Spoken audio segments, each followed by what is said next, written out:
he's here with us today. So welcome, Len.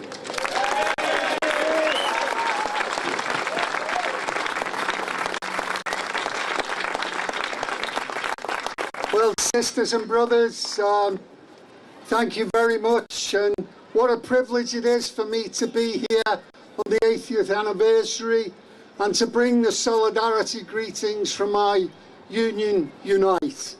And I want to thank you for being here as well, 80 years on, here to celebrate those brave men and women who left our shores in order to fight against dictatorship and for democracy. 2,500 men and women left these shores. 526 of them never came back. And they left in order to raise the clarion call that all of us today resonate around not only our own nation, but indeed throughout Europe as well. And their sacrifices resonate with us and inspire us. The fight for democracy in Spain, of course, took place against a background of years of economic recession, crisis, and unemployment.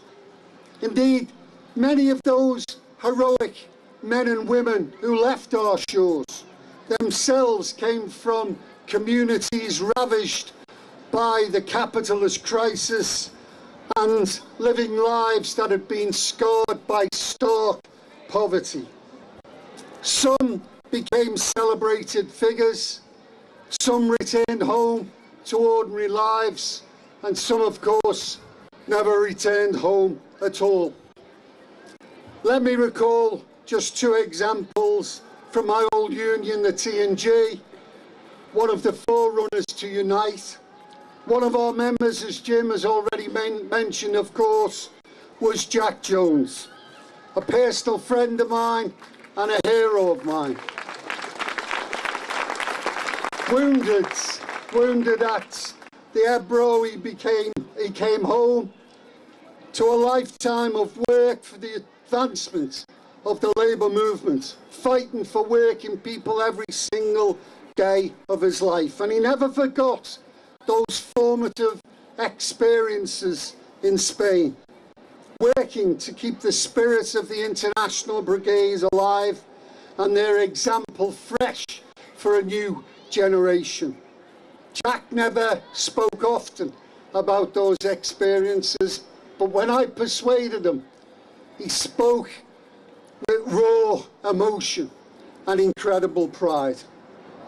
Another of our members was Bill Brisky, a bus driver from Dalston in the East End of London, who paid the ultimate price, dying on the battlefield. Before leaving Spain, he told his comrades, "At least if the fascists get me, they will not get my union card." He left it with his T&G branch secretary with the agreement that they would keep it clear for him until his return. Our movement is stronger today, not just because it has the occasional extraordinary individual like Jack Jones, but because it has thousands of Bill Briskys who will do whatever it takes for democracy and justice and who are the backbone of our movement. Friends, we live in different times now, of course, but the ground which fascism found fertile has far from disappeared. Economic crisis, falling living standards, international tension and war. Fascism advertised itself as the answer to those solutions, an answer based on violence, racism and nationalism, and on crushing every trace of independent working class activity.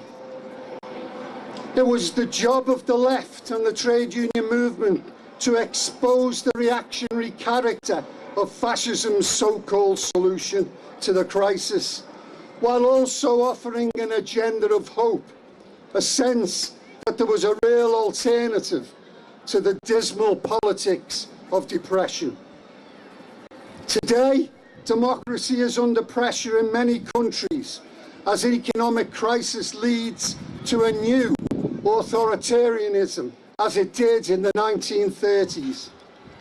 Not fascism, perhaps, but an elite very willing to play fast and loose with democracy and willing to use racism and xenophobia as part of their political arsenal.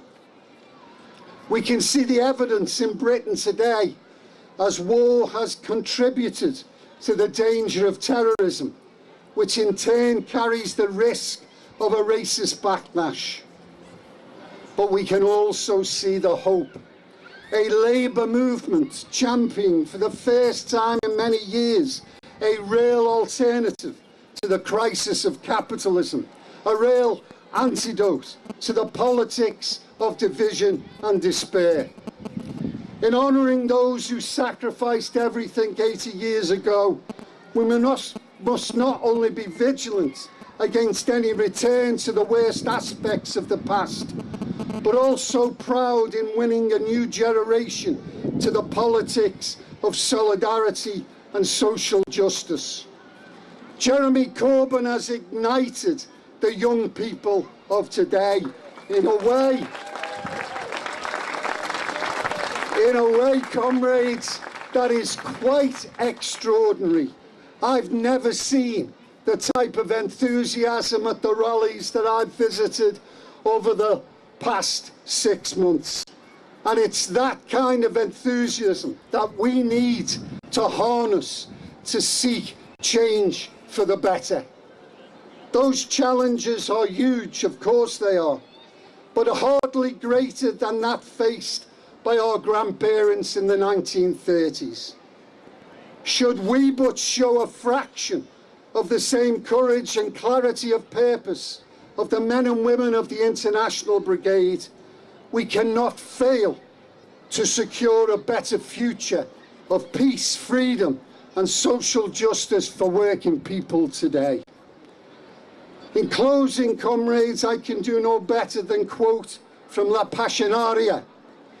When taking the salute in 1938 in Barcelona at the International Brigade's final parade, she said, "You can go proudly.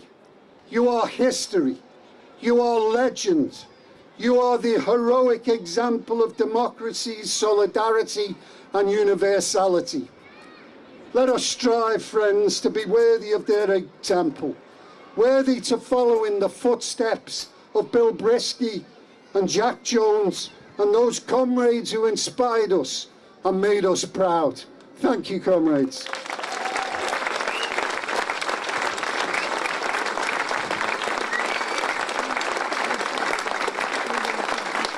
Thank you, Len. That was great.